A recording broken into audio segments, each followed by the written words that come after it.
Everything you need to know, the latest headlines, opinions and debates. We'll bring you the good news and the bad, but most of all, we're here for you. Remember, send in your views and let us know what you would like us to talk about. That's because we're your news channel. And every morning at 6 a.m, it's breakfast on GB News. My name's Tom Harwood and join me 9:30 a.m. every weekday for The Briefing, your one-stop shop for everything you need to know about what's going on in politics today. I wonder if this is a deal that might need to be like the biscuits in this factory, twice baked. Is there not an opportunity here to win out against the extremes? Tom Harwood, GB News. What are you going to do about it? Things should have been done differently, and they certainly are being done differently. Don't miss it. The Briefing with me, Tom Harwood, 9:30 Monday to Friday on GB News.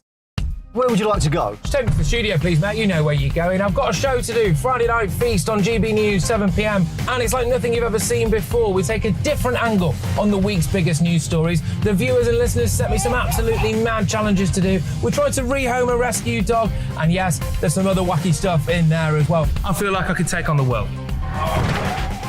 Well, that's that. Friday Night Feast with me, Patrick Christie's, every Friday, 7 till 9 p.m. on GB News. Be there.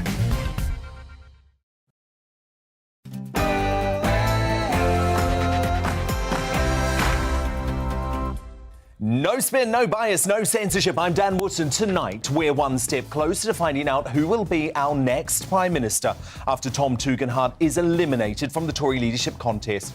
But we won't see the remaining contenders go toe-to-toe in public tomorrow after Rishi Sunak and Liz Truss pulled out of a now cancelled Sky News debate. And who can blame them after this ill treatment from Channel 4's Boris Hunter-in-Chief, Krishnan Gurumurthy? When did you stand up for integrity and honesty? When did you tell Boris Johnson he was wrong and he had to go? So, were Sunak and Truss right to deny the MSM another Tory death match, given the media elite's desperation for the party to tear itself apart? I'll explore that in my digest next, before getting the thoughts of my super sub panel. Daily Express columnist Carol Malone, senior reporter at the newspaper Benjamin Butterworth, and esteemed political journalist John Sargent. Well, tax was the main bone of contention at the latest leadership battle, with the frontrunners dismantling each other's economic policies. What? This something-for-nothing economics isn't conservative, it's socialism. Under your plans, we are predicted to have a recession. But how important is it for the next leader to agree to lower tax now? We'll debate at 10. With Boris Johnson flying higher than ever before, literally, and coming out swinging in the Commons ahead of a confidence vote he's expected to win tonight, was it a mistake to oust him as Prime Minister? My lineup of political masterminds: former Conservative MP Louise Mensch, Tory commentator Albion Ancona, Conservative activist Emily Hewitson, business leader and Phones for You founder John Caldwell, and Spectator columnist Damien O'Reilly. They're all going to clash on this at 9:25. I know a lot of you have a lot to say on this, so email me now. Plus, as her stance on self-ID is called into question and she comes under fire for meeting with a controversial Muslim group boycotted by the government, is former frontrunner Penny Mordaunt's leadership campaign now in tatters? While columnist and best-selling author Lionel Shriver analyses at 10:20. Have you been enjoying the sun today? Well, the hysterics in the MSM certainly haven't. In central London, some still braved an open-top bus tour. Yeah, real concerns. Got my trusty thermometer here. 32 degrees it's telling me at the moment. When people are saying, this is just summer, we should get out and enjoy it, this is not the kind of weather to get out and enjoy it. No, do not enjoy yourselves. So why is the establishment trying to terrify us over this heatwave, just like they did with COVID? Man of the people and former Corrie actor Charlie Lawson gives the verdict from outside the metropolitan bubble at 9:40. And as alarmism runs rife, forcing the UK back into a de facto lockdown, has the heatwave proven that the British stiff upper lip is dead? That's in the media buzz at 10:30, when we'll also scrutinise how tomorrow's papers react to the soaring temperatures.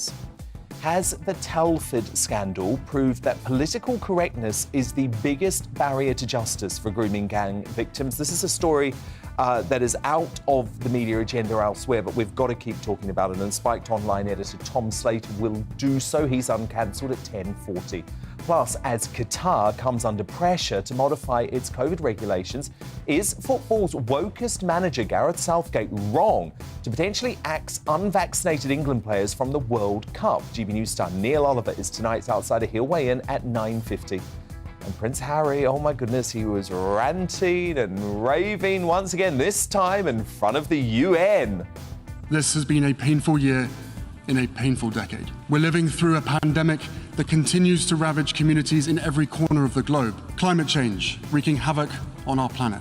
The few weaponizing lies and disinformation at the expense of the many. He was there to speak on behalf of the late Nelson Mandela, by the way. I'm sure Nelson Mandela was passionate on those issues, not. Surprisingly, that's not the reason the Duke's pals have reportedly branded him, quote, nuts. We'll discuss the revelations from a bombshell book about the Sussexes as I name tonight's greatest Britain and Union jackass just before the end of a very busy show. This is Dan Wootton tonight. Let's go.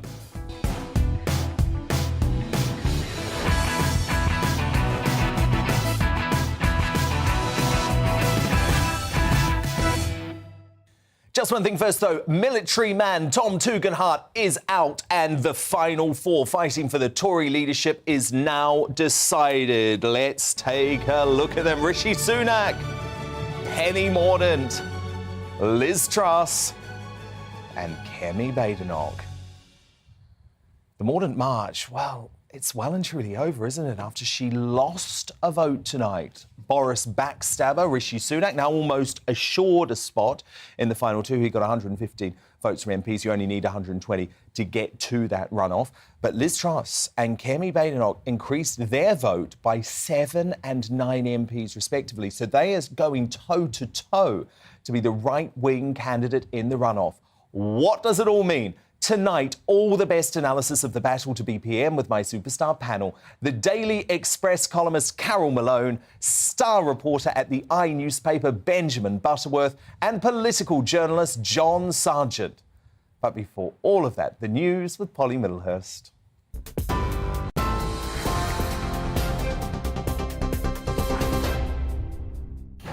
Dan, thank you. Well, as you've been hearing, the Conservative leadership hopeful Tom Tugendhat has been eliminated from the race in the third round of voting by Tory MPs for the leadership. Former Chancellor Rishi Sunak has held on to first place with 115 votes. Penny Mordaunt took second place with 82 votes. She lost just 1 vote. Liz Truss and Kemi Badenoch also remain in the running for leader. All the candidates will now face another round of voting.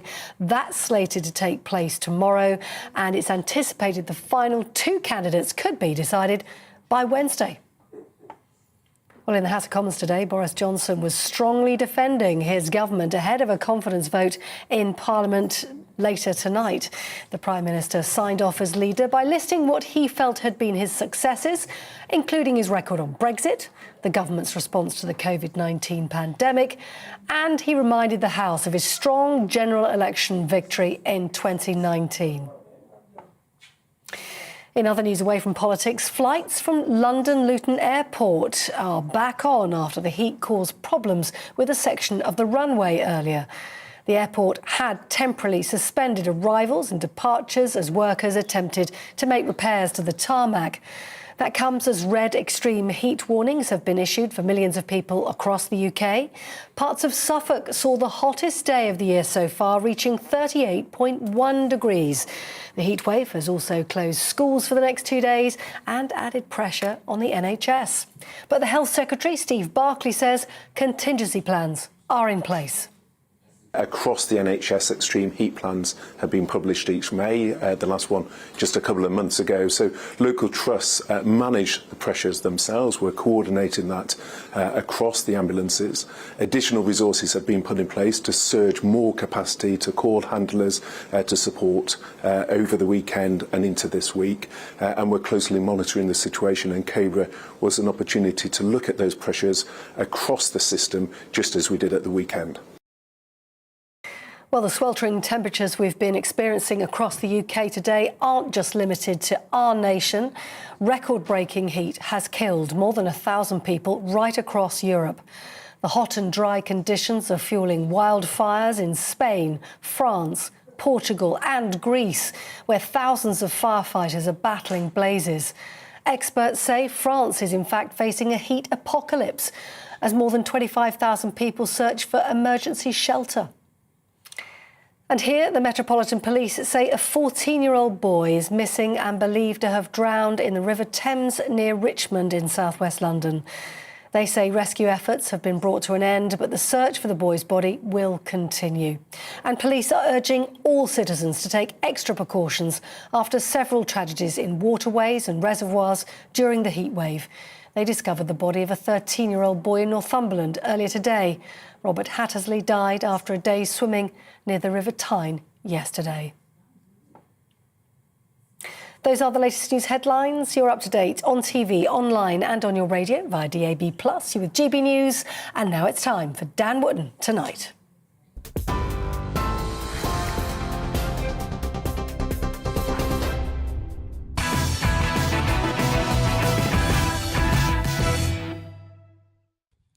I knew it was a bad idea. I said so on the show last week.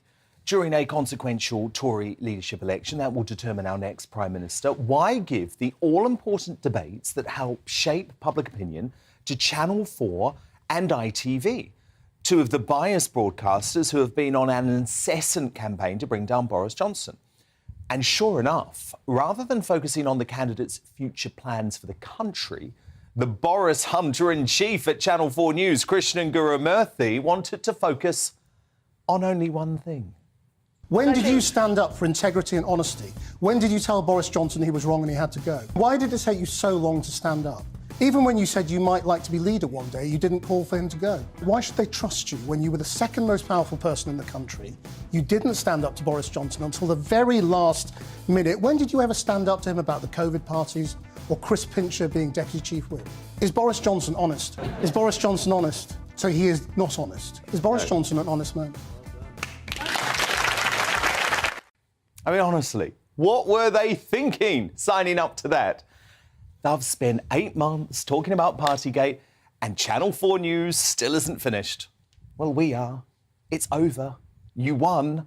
Now we need to know about tax cuts and net zero plans and the war on woke.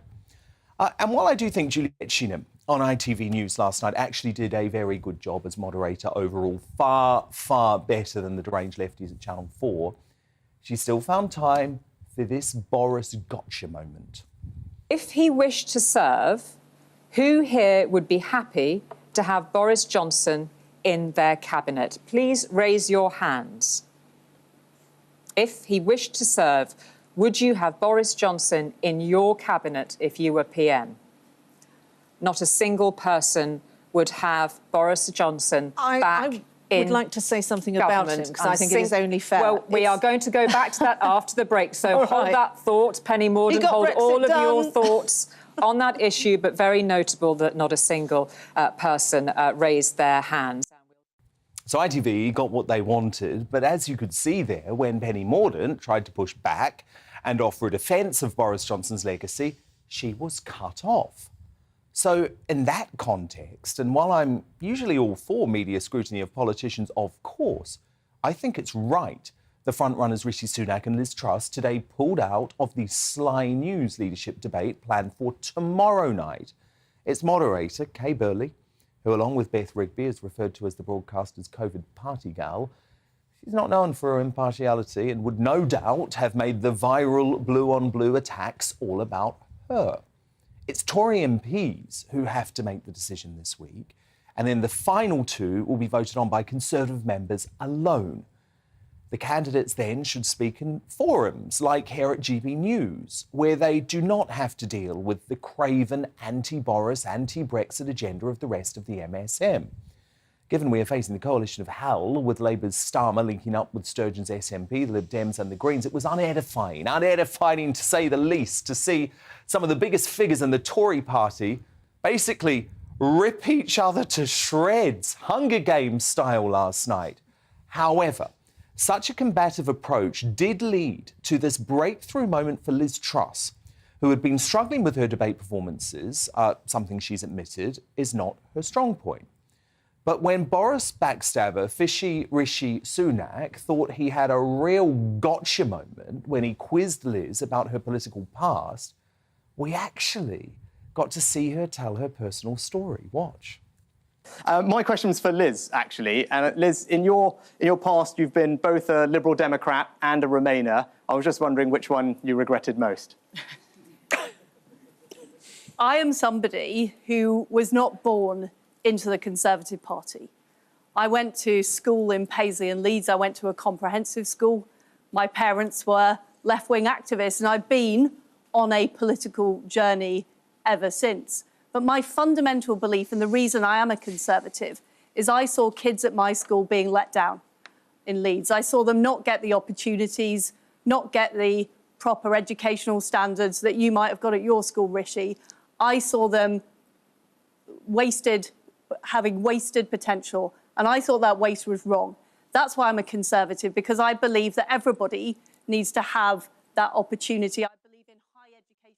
As Conservative academic Adrian Hilton tweeted of that exchange, a game-changing moment for Liz Truss. Rishi thought he'd set a clever trap, but instead presented her with an open goal. Watch the smile, the stiffness disappear, the fluency emerge, the passion grow. That's Liz for leader authenticity. She needs to find more of that. And now the clear favourites, although Kemi Badenoch, she's a real threat, but they are the clear favourites at this point, and Truss and Sunak this morning, as a result, called time on the TV debates. Whether it's morally right or not, the only people who matter the next 24 hours are the Tory MPs. And then the members get 6 weeks to choose our next Prime Minister. While it's by no means certain, it's increasingly more likely that choice will be between Sunak and Truss. But to respond now, my superstar panel, Daily Express columnist Carol Malone, star reporter at the newspaper Benjamin Butterworth, and political journalist John Sargent. So, Carol, so much to break down tonight. What do you make of the votes? The vote. I mean, I kind of knew it would get down to those four, but I think what I think is really odd is the reasons that Truss and Sunak have given for pulling out of the debates. They're saying it's because they're concerned about the damage it was doing to the party's reputation. They were told exactly what ousting Boris and having a leadership race would do to the party's reputation. They were warned that this would bring out the smears and the dirty tricks and all that. That's exactly what's been happening. And so what was predicted is exactly what happened last night. And a lot of them, I mean, when Sunak just confronted Truss like that, he just looked bitchy, actually. And he looked silly. And that guy was quite saying that, his smile receded. Yeah, he did, because she got him. But I think them saying they're pulling out, like in some noble way to save the party, is nonsense. What they're doing, I think it looks currently like the Tories have lost their collective minds. Also, Carol, I just wanted to bring something to your attention. Which is quite fascinating. So Sunak was there pulling Truss apart because she used to be a member of the Lib Dems literally decades ago.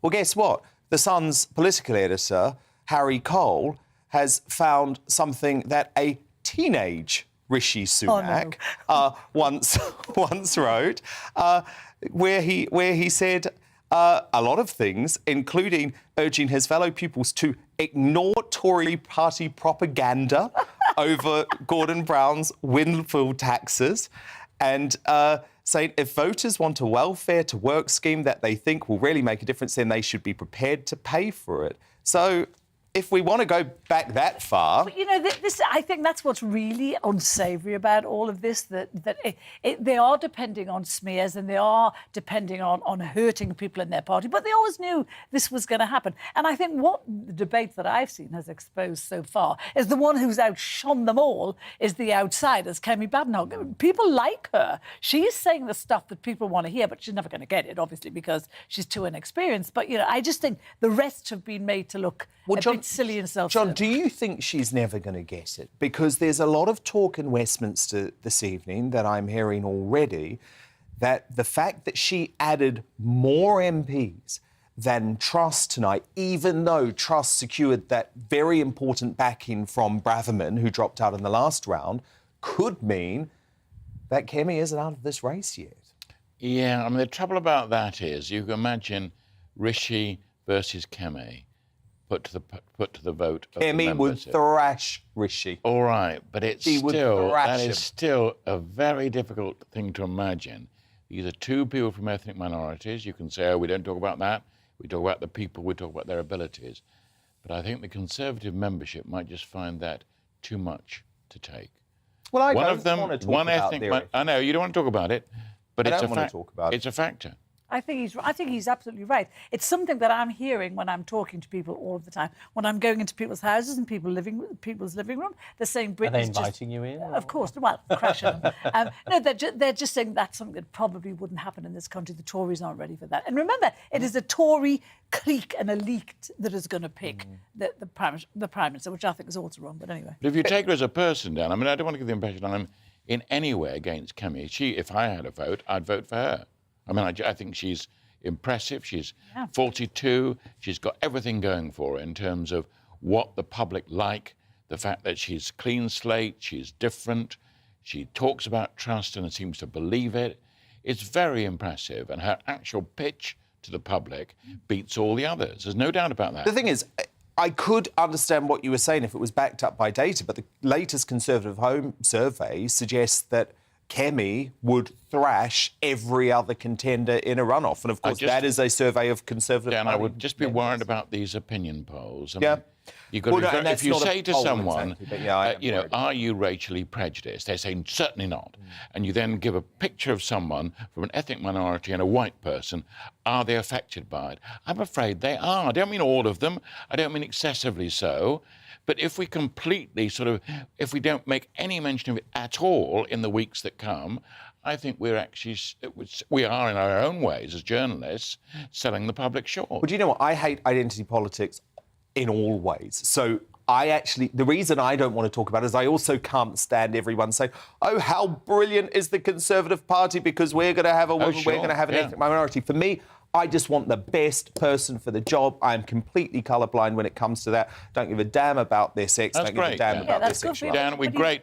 Absolutely great. We're going to all agree on that. But this does not mean that everybody who will be voting takes the same view. That's what I'm saying. But I agree with that. But what I'm also saying, though, is there's been a lot of people who are trying to use the diversity in the race to try and praise the Conservative Party too. I just think we shouldn't talk about identity politics, full stop. Benjamin, I believe you're actually with me, believe it or not. You think it was right for Truss and Sunak to pull out of this Sly News debate. Why? I do. I mean, I think at this stage we frankly know what they're going to say in these debates. I think the third one wasn't really that useful. But look, the original idea was let's do these debates so people can see the Tory MPs that might be Prime Minister. And now they're going, no, actually, let's not do the debates because they might see the Tory MPs that could be Prime Minister. I mean, last night was actually... That's Carol's point. It was actually quite dull, I have to say, because the answers... Did you think? I found it last night was feisty. livelier than the Channel 4 but one. because the answers were Much so livelier. because the answers were so short, I didn't feel like I was learning anything meaningful about It their needed to be plans. longer. Exactly. So there might have been moments of friction, but I didn't feel it was a constructive insight into them. But frankly, I mean, the whole thing just feels like they finally brought Big Brother back. It's sort of a different oddball is evicted every couple of days, and they're all fighting to stay in the house. The big mistake is to agree in the first place. If you're particularly concerned about trust, transparency, we're going to be honest, and you then abandon a debate, a public debate. Yeah. Just think of that in simple PR terms. It's a disaster. They shouldn't have agreed. They should have been much more circumspect. They should have been much more skillful. Political skill. If I may, I think if there was going to be a third debate, it shouldn't have been a cross-section of the public as the first two were. It should have been only Conservative Party members. Totally. Because that Channel 4 audience was fixed. Final word, Carol. But also, I think what that debate did show, it exposed some of the people that exposed Penny Mordaunt, that's for sure. I mean, it put her forward as she was a lightweight. I don't think that. Well, she has no economic policy. I mean, she has Kemi Badenoch she has misrepresented herself. Well, it's fascinating, isn't it, Carol? Because she remains second in terms of the number of votes from MPs, but none of us now are talking about her getting to the final two. It's going to be Truss or Badenoch versus Sunak, and the question is going to be, is it Truss or is it Badenoch? We'll explore throughout the show. John Sargent, Benjamin Butterworth, Carol Malone, they're with me for the entire 2 hours. But coming up, with pandemic hysterics returning to scaremongering about the sun, is the establishment trying to terrify us over heat waves just like they did with COVID? Man of the People and former Corrie actor Charlie Lawson gives his no-nonsense take at 9:40. But up next in the clash, was booting out Boris a mistake for the Tory party? Carol Malone thinks so, I do too. But what do my lineup of political masterminds reckon? Former Conservative MP Louise Mensch, Tory commentator Albion Ancona, Spectator columnist Damien O'Reilly, Conservative activist Emily Hewitson and business leader, philanthropist and founder of Phones for You, John Caldwell, all join me after the break. Plus, I'll reveal your verdict. That's going to be fascinating. Email me, dan@gbnews.uk. Tweet me using the handle @gbnews. Our poll running there too. We're back in just 2 minutes.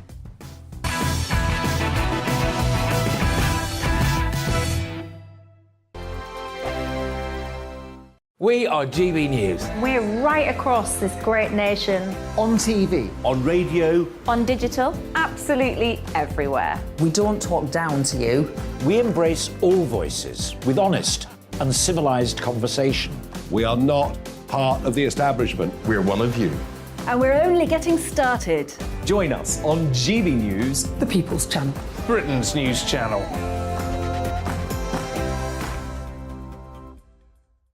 Hi there, it's Stephen and Anne.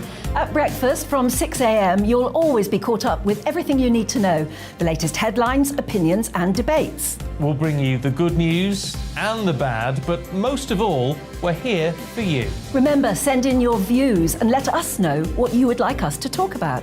That's because we're your news channel. And every morning at 6 a.m, it's breakfast on GB News. My name's Tom Harwood and join me 9:30 a.m. every weekday for The Briefing, your one-stop shop for everything you need to know about what's going on in politics today. I wonder if this is a deal that might need to be like the biscuits in this factory, twice baked. Is there not an opportunity here to win out against the extremes? Tom Harwood, GB News. What are you going to do about it? Things should have been done differently, and they certainly are being done differently. Don't miss it. The Briefing with me, Tom Harwood, 9:30 Monday to Friday on GB News. Where would you like to go? Just take me to the studio, please, Matt. You know where you're going. I've got a show to do. Friday Night Feast on GB News, 7 p.m. And it's like nothing you've ever seen before. We take a different angle on the week's biggest news stories. The viewers and listeners set me some absolutely mad challenges to do. We tried to rehome a rescue dog. And yes, there's some other wacky stuff in there as well. I feel like I could take on the world. Well, that's that. Friday Night Feast with me, Patrick Christie's, every Friday, 7 till 9 p.m. on GB News. Be there.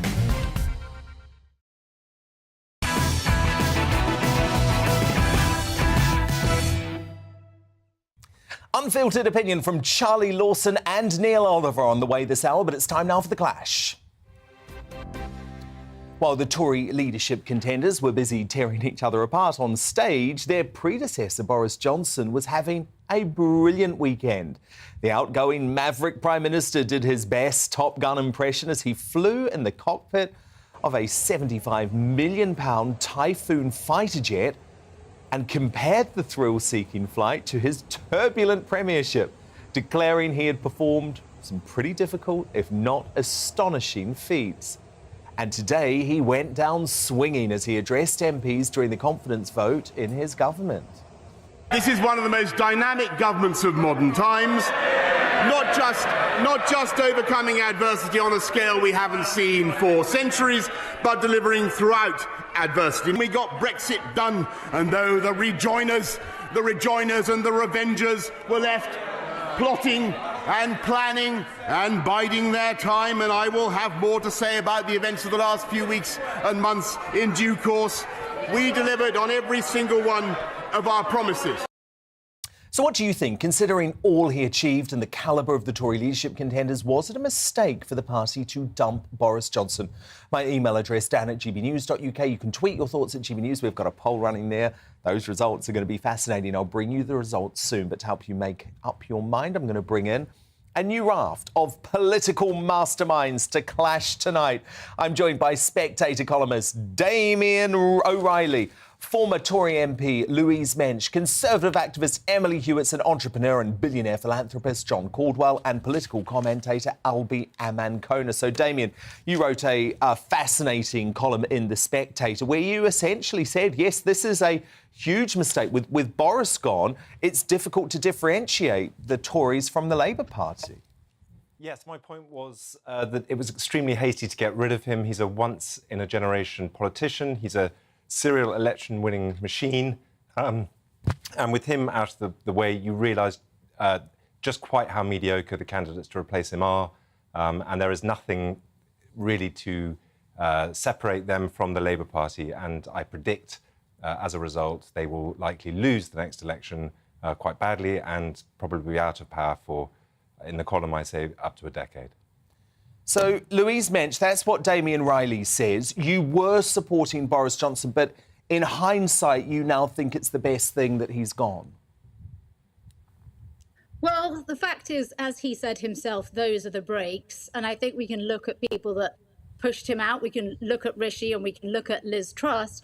He was underestimated for most of his political career. I will say that about Boris, by absolutely everybody. And I think you're underestimating Penny Mordaunt now.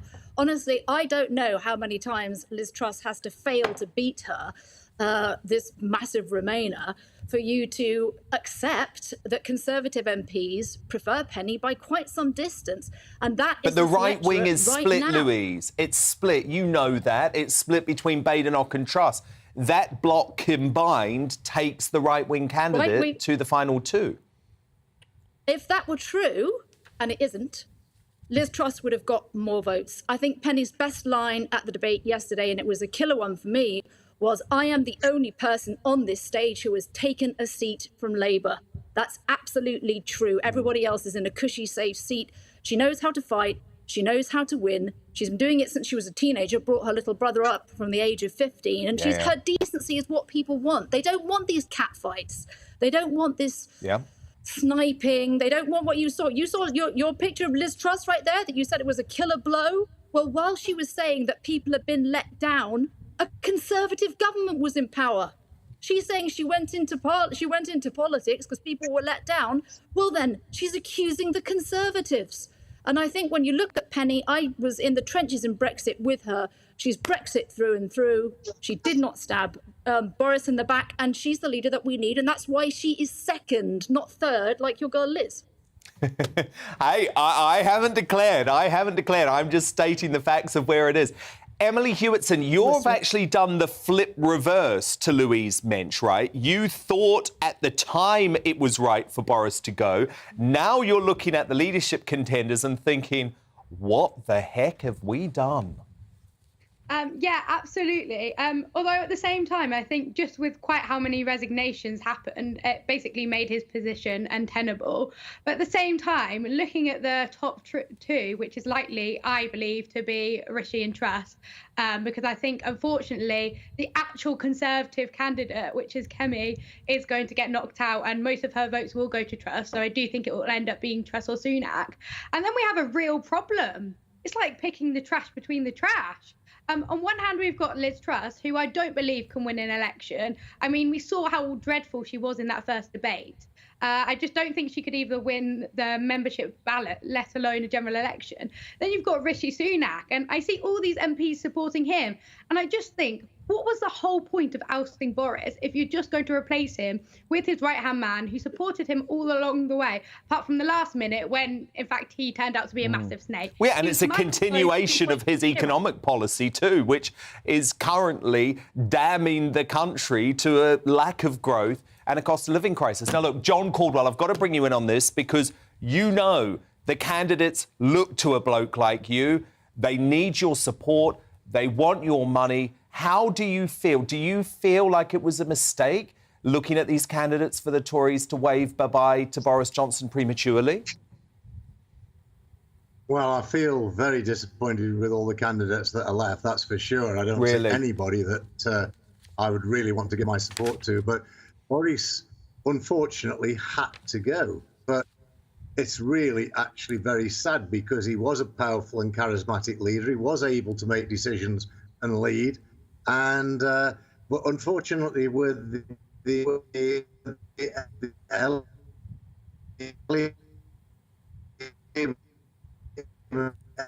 John, we're just losing your line. We'll try and get you back. But in the meantime, Albiam Ancona, do you want to react to that? Yeah, absolutely. I think I broadly agree with John, actually. I think his position was absolutely untenable. I think seeing Boris in Parliament today in the confidence motion debate, it was just vintage Boris. He was really reeling off all of those wins that he'd had in Parliament, you know, getting Brexit done, the vaccine rollout, the 80-seat majority. But ultimately, his behaviour over Pincher, over Partygate, over the Patterson scandal, really not being able to get a grasp of these issues, which should have been simple for a man of his calibre to overcome, was really his undoing. And that means we are left with the contenders that are left in the competition. And actually, I think I would slightly disagree. I think there are some pretty talented candidates in there, but I don't think they'll win. I think Kemi Badenoch and Penny Mordaunt do seem to me like very talented Conservative candidates, but I don't see them in the final two. Damien Riley, what was interesting to me is you raised the point that it's not just about policies or politics with Boris. It's something to do with his charisma and intelligence. And you say now suddenly both parties seem people only with the usual chances and terminally dull corporate-sounding droids. So there's clearly no one running for the Tory party that you feel, Damien, can challenge Boris in terms of the charisma and the ability to win a general election. Oh, without doubt. And the debates made that horribly clear. You look at them and the kind of people that if you were at a social event and you realised you were sat next to someone like Liz Truss, you would try your hardest to get away. And the same for others. There's no one there that... Oh, that's a bit tough. Come on. I think Boris Johnson... the Conservatives have never had a leader who is so capable of speaking to working-class people as well as to aristocrats in living memory. It's certainly not since Margaret Thatcher. And I think they're mad, absolutely mad, to chuck him out over stuff that kind of is relatively small beer in the grand scheme of things. John Caldwell, let me just ask you, I'm going to put a gun to your head and say you've got to write a £100,000 cheque to one of the final four. Who do you go for? I think I'd be better going to the Monte Carlo casino and sticking it on red because I don't think I cannot at this moment bet on any of those candidates. Rishi Sunak made an absolute mess of chancellorship. He made so many mistakes. It was devastating for the economy. And he is presiding over this fiasco that we're now experiencing. And so, but... Oh, no. Every time John gets going, we just lose him. But we got the point there.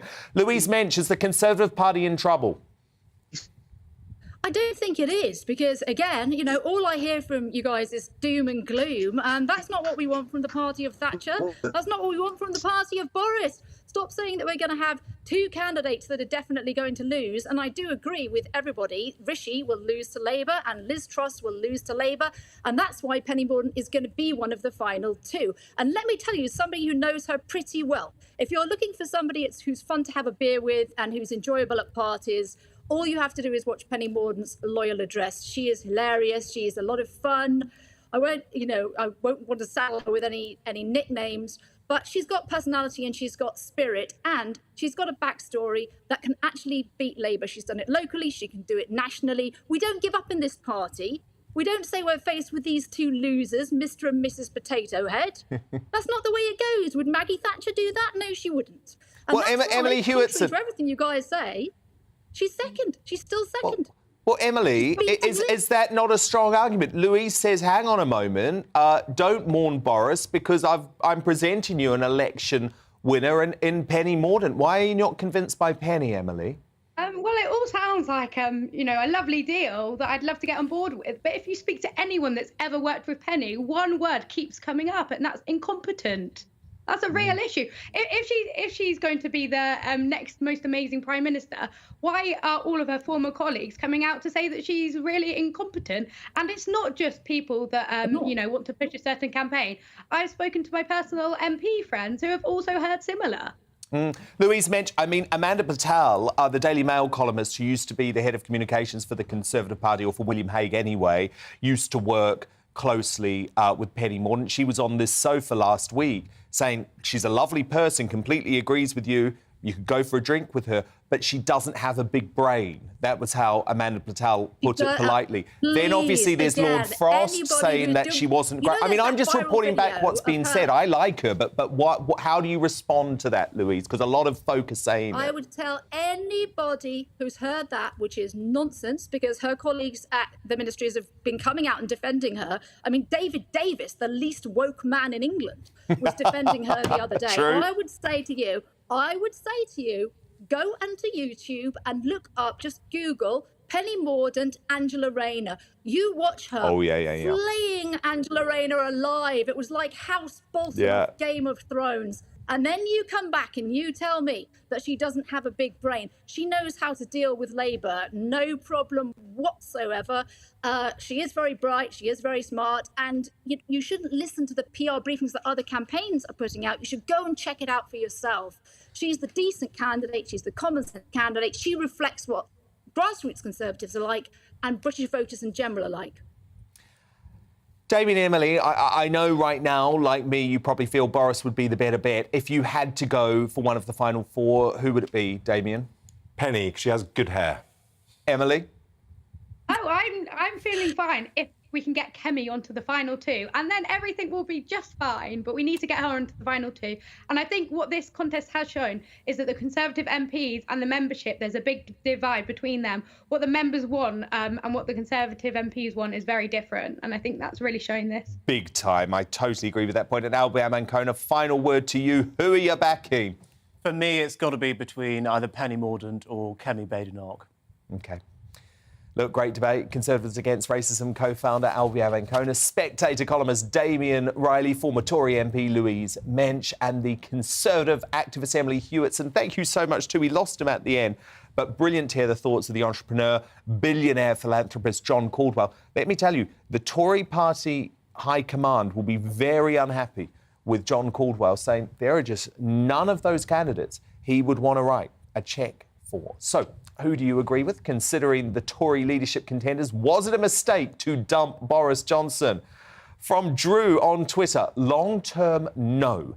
Short-term, we need to see which course of direction the ship will now be steered. From Janet on email, we had a perfectly good PM, and because of a bunch of traitors, we are stuck with the most boring 3+1 backstabber who can never be trusted. I wish Boris had just called an election and not resigned. We voted for him, and I believe we'd most certainly have kept him in. And from Rich, you don't keep a rotten apple in the fruit bowl just because you don't fancy the oranges. What an analogy. Your verdict now in. Wow, this is fascinating. 72% of you agree, now that you've looked at the Tory candidates, it was a mistake to dump Boris. 28% of you say it wasn't. Tomorrow in The Clash, we're going to do something really interesting, actually. We're going to put the final three in this Tory leadership election versus Boris Johnson, so you can specifically choose your candidates. Coming up, though, is Gareth Southgate wrong to potentially axe unvaccinated England players from the World Cup in Qatar? GB News star Neil Oliver debates in tonight's Outsider. But first, why is the establishment trying to terrify us over the heatwave just like they did with COVID? Former Corrie legend actor Charlie Lawson gives the verdict of the man on the street next.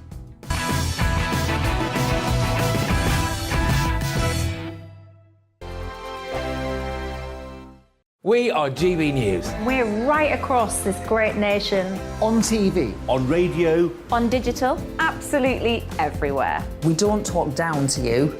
We embrace all voices with honest and civilised conversation. We are not part of the establishment. We're one of you. And we're only getting started. Join us on GB News, the People's Channel. Britain's news channel.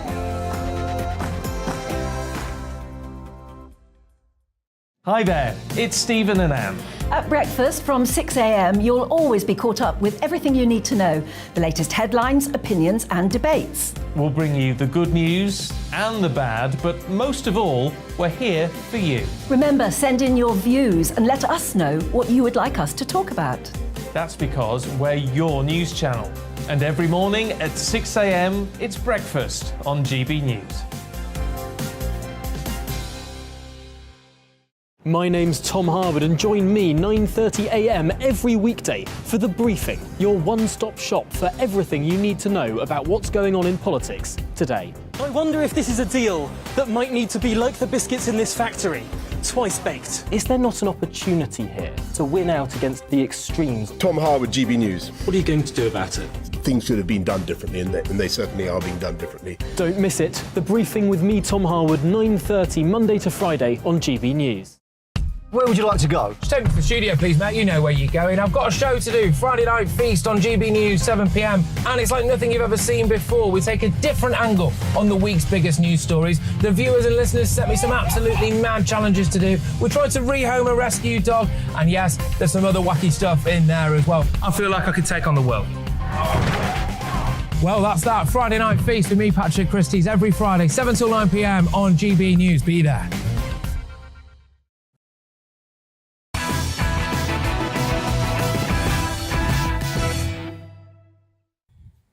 Neil Oliver and Lionel Shriver still to come, but first, not satisfied with tearing away our civil liberties for years in the name of COVID, the hysterical establishment is now trying to reduce us to doing the same thing over the heat.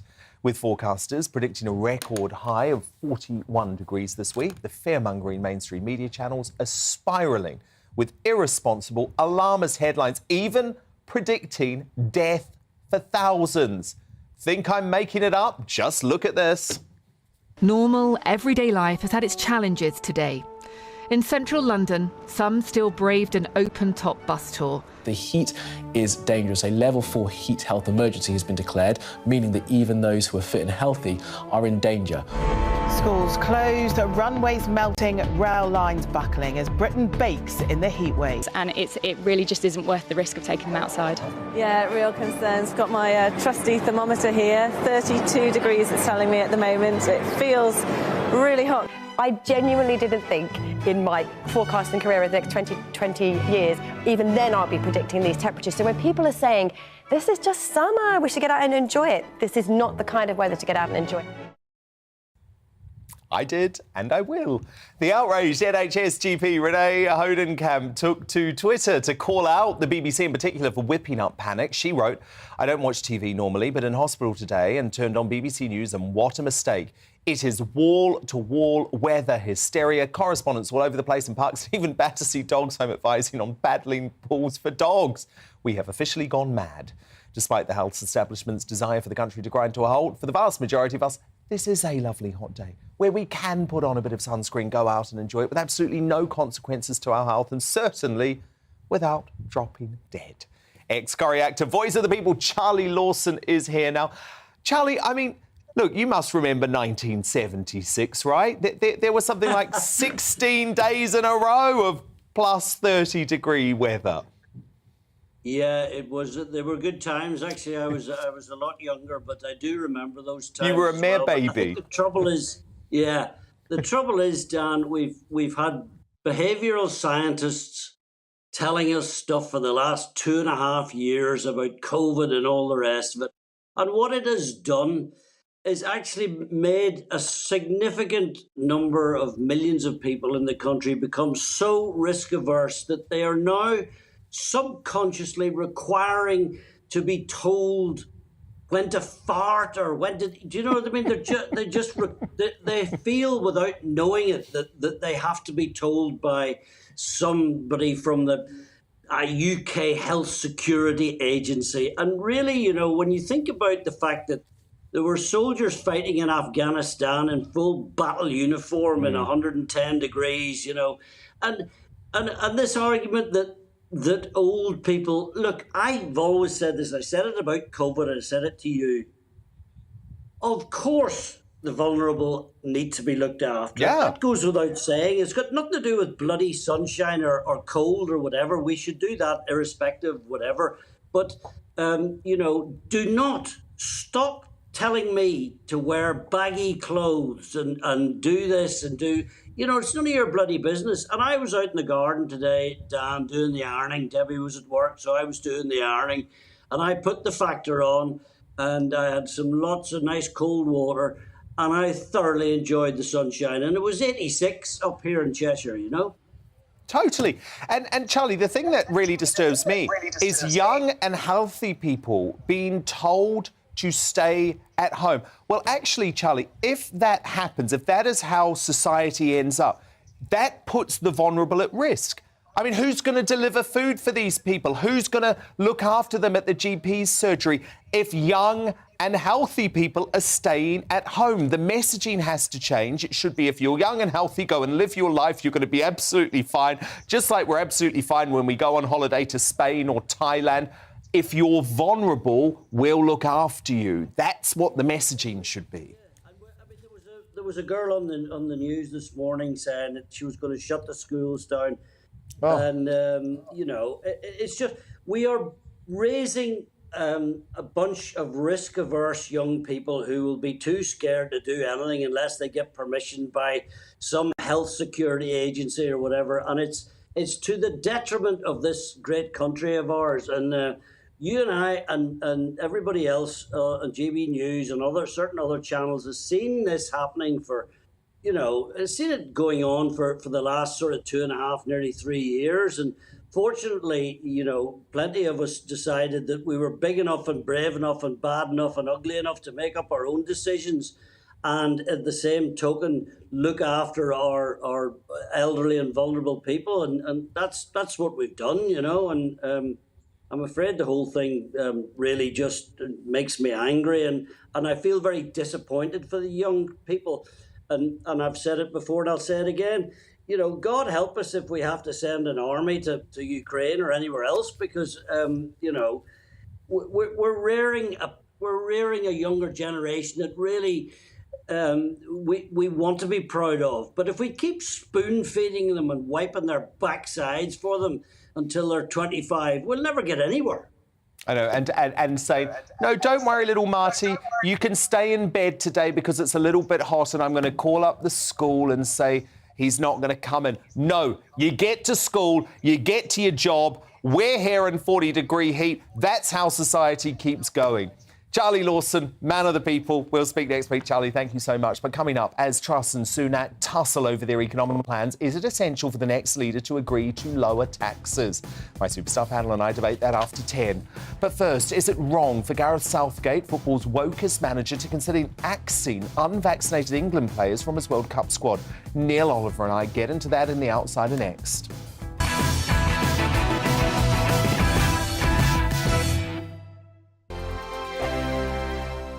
We are GB News. We're right across this great nation. On TV. On radio. On digital. Absolutely everywhere. We don't talk down to you. We embrace all voices with honest and civilised conversation. We are not part of the establishment. We're one of you. And we're only getting started. Join us on GB News, the People's Channel. Britain's news channel.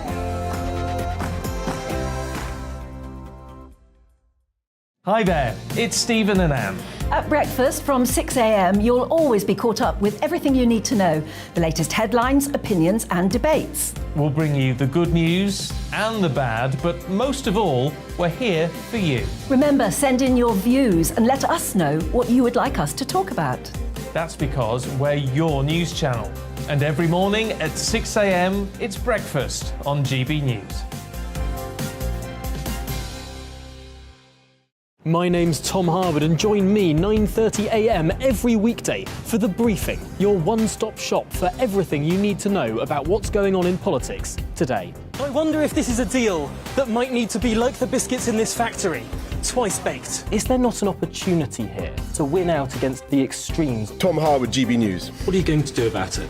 Things should have been done differently, and they certainly are being done differently. Don't miss it. The Briefing with me, Tom Harwood, 9:30 Monday to Friday on GB News. Where would you like to go? Just take me to the studio, please, mate. You know where you're going. I've got a show to do. Friday Night Feast on GB News, 7 p.m. And it's like nothing you've ever seen before. We take a different angle on the week's biggest news stories. The viewers and listeners set me some absolutely mad challenges to do. We tried to rehome a rescue dog. And yes, there's some other wacky stuff in there as well. I feel like I could take on the world. Well, that's that. Friday Night Feast with me, Patrick Christie's, every Friday, 7 till 9 p.m. on GB News. Be there.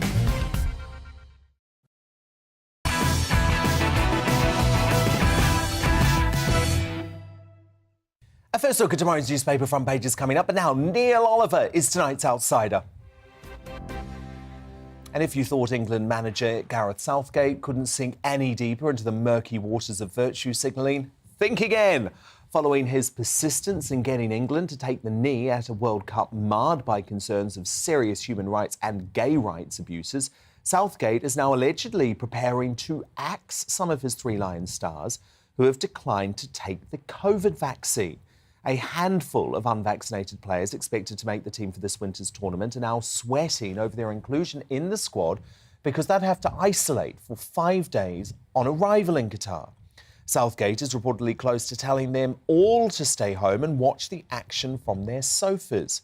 Already some England players in question have been named on social media despite not being identified formally, raising unfair questions over their private and confidential health information.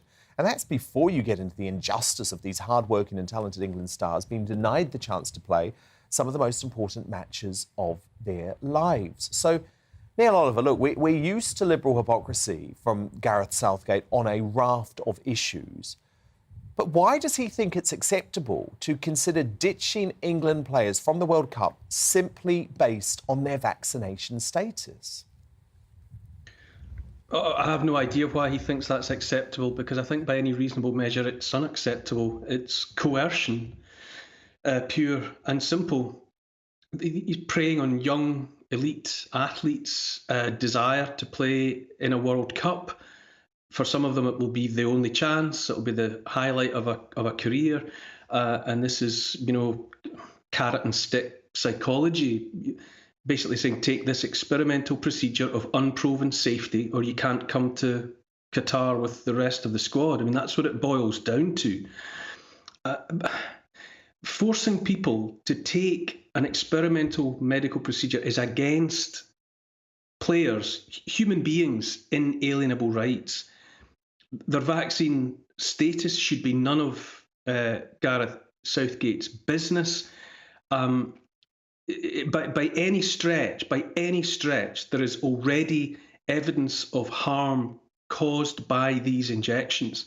Mark Stein on this channel, yourself on this channel, have turned a bright and revealing light on those people, some of those people, a handful of those people here in the UK who've been hurt and killed so far on account of these injections. To not accept by now that there are reasons for reasonable people, especially elite sportsmen and women, in this instance sportsmen who are so rightly preoccupied with their health, with their fitness, what goes into their bodies, the long-term consequences of anything that they do to their bodies, to not allow those people to make the decision for themselves about whether or not they take this procedure, and to basically say it's my way or the highway, it's naked coercion. It absolutely is, Neil. And I've also got such an issue over some of the media coverage of this because they're almost using coded language to out players who have chosen not to have the vaccine. So we saw it with 3 Man City players who I obviously won't name. They didn't go on the American trip. And it's been written, sort of, you can read between the lines, oh, here are the vaccine refused next. And I'm sorry, Neil, we would not do this with any other medical condition or any other medical procedure. What happened to that medical privacy?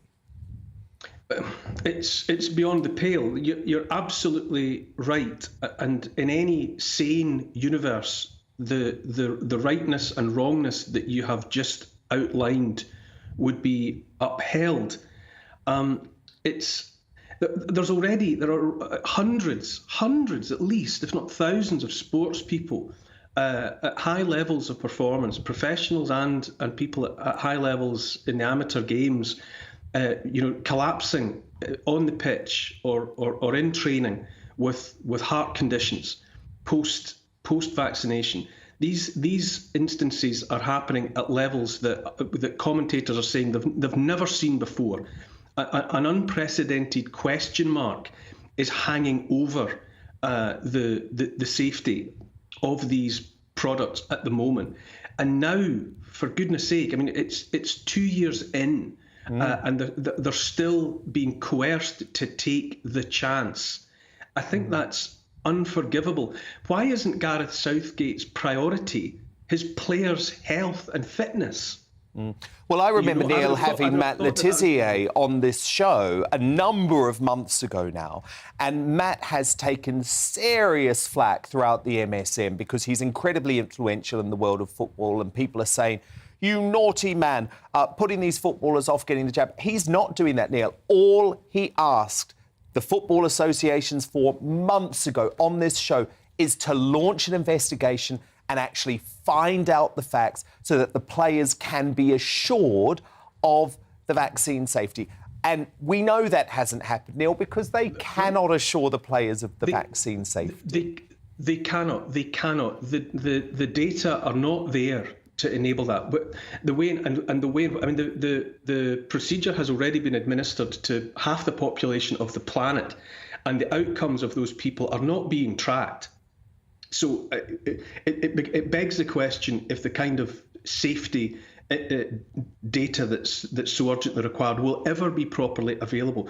But the fact is, across all the databases, the VAERS system, that's the American system, the Vaccine Adverse Event Reporting System, the similar system in the UK, that 4 million adverse effects have been logged on the VAERS system.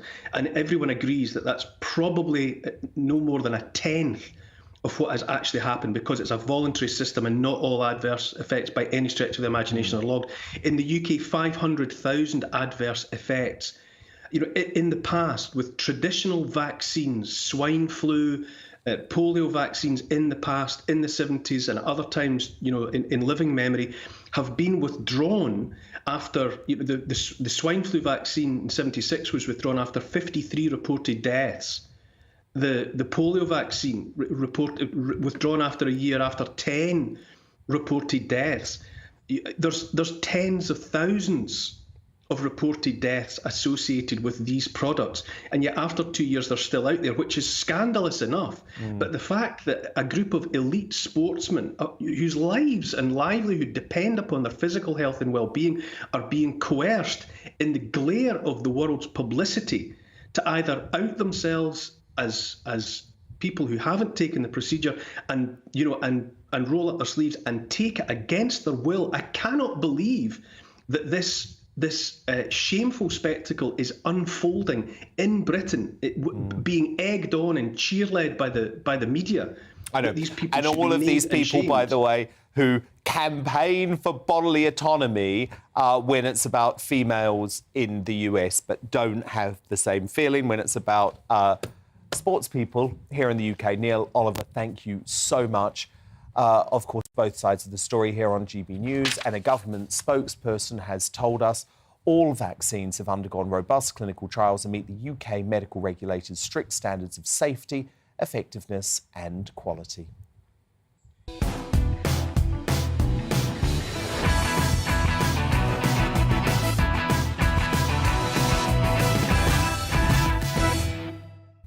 It's 10 p.m. I'm Dan Wootton. Tonight, the battle to be PM is heating up as Tom Tugendhat becomes the latest candidate to fall short, while the frontrunners tear apart each other's plans to save Britain from the cost of living crisis. What? This something-for-nothing economics isn't conservative, it's socialism. Under your plans, we are predicted to have a recession.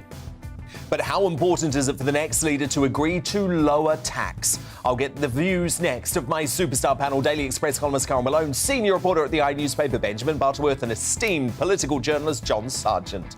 As her stance on self-ID is called into question and she comes under fire for meeting with a controversial Muslim group boycotted by the government, is former frontrunner Penny Mordaunt's leadership campaign now in tatters? Columnist and best-selling author Lionel Shriver analyses at 10:20. Plus, we'll reveal the results of outgoing PM Boris Johnson's confidence vote imminently. Has the Telford scandal proved that political correctness is the biggest barrier to justice for grooming gang victims? Spiked Online editor Tom Slater, he's uncancelled on this important topic at 10:40. As scaremongering runs rife, forcing the UK back into some sort of de facto found today, has the heatwave proven that the British stiff upper lip is dead? We'll debate at 10:30 and analyse tomorrow's newspaper coverage of the rising temperatures, celebratory and the alarmist throughout the hour. Plus, after railing against second jobs, Labour Deputy Angela Rayner has got a second job, broadcasting her anti-Tory sentiment to the nation. Boris Johnson partying yesterday, quite frankly, it should be right out of number 10. Meanwhile, Prince Harry's pals reportedly think he's nuts. And after seeing him ranting and raving at the UN today, maybe they're onto something. This has been a painful year in a painful decade. We're living through a pandemic that continues to ravage communities in every corner of the globe. Climate change wreaking havoc on our planet. The few weaponizing lies and disinformation at the expense of the many. He was meant to be praising the memory of Nelson Mandela there, by the way. So both of our favourite redheads, Harry and Angela, coming up in the Media Buzz later in the hour. And we'll discuss the revelations from a bombshell book on the Sussexes as my panel nominate their greatest Britain and Union jackass just before the end of the show too. But first, the news headlines at 10 with Polly Middlehurst.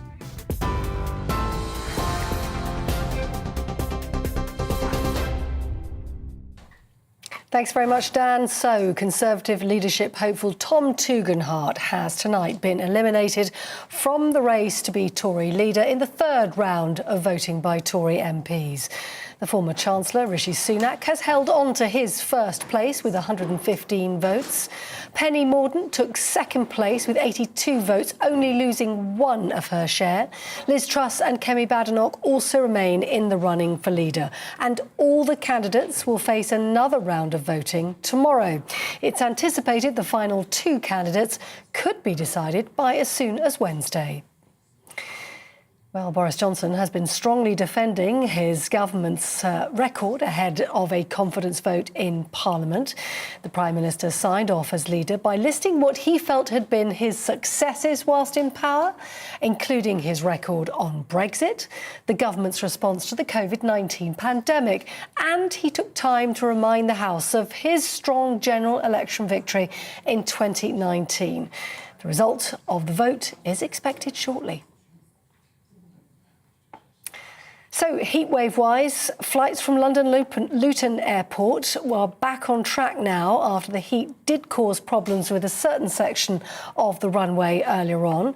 The airports had temporarily suspended arrivals and departures as workers attempted to make repairs to the tarmac. Well, that comes as red extreme heat warnings have been issued for millions of people across the UK, not just for today, but for tomorrow as well. And today, parts of Suffolk saw the hottest day of the year, so far reaching 38.1 degrees Celsius. And the heatwave has also closed schools for the next 2 days, as well as putting pressure on the NHS. The Health Secretary, Steve Barclay, says contingency plans, however, are in place. Across the NHS, extreme heat plans have been published each May, the last one just a couple of months ago. So local trusts manage the pressures themselves. We're coordinating that across the ambulances.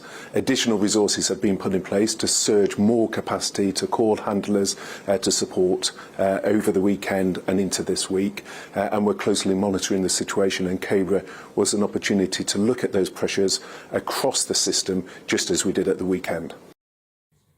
Well, our sweltering temperatures aren't just limited to the UK. Record-breaking heat has killed more than 1,000 people across Europe. The hot and dry conditions are fueling wildfires in Spain, France, Portugal and Greece, where thousands of firefighters are currently battling the blazes into the night. Experts say France is facing a heat apocalypse as more than 24,000 people search for emergency shelters. And the Metropolitan Police say a 14-year-old boy is missing and believed to have drowned in the River Thames near Richmond in southwest London. They say rescue efforts have been brought to an end for this evening, but the search for the boy's body will continue. Police are urging everyone to take extra precautions after several similar deaths occurred in rivers during the heatwave. They discovered the body of a 13-year-old boy in Northumberland earlier today. Robert Hattersley died after a day swimming near the River Tyne yesterday. You're up to date on TV, online and on your radio via DAB+. With GB News, where now it's time to go back to Dan Wootton tonight.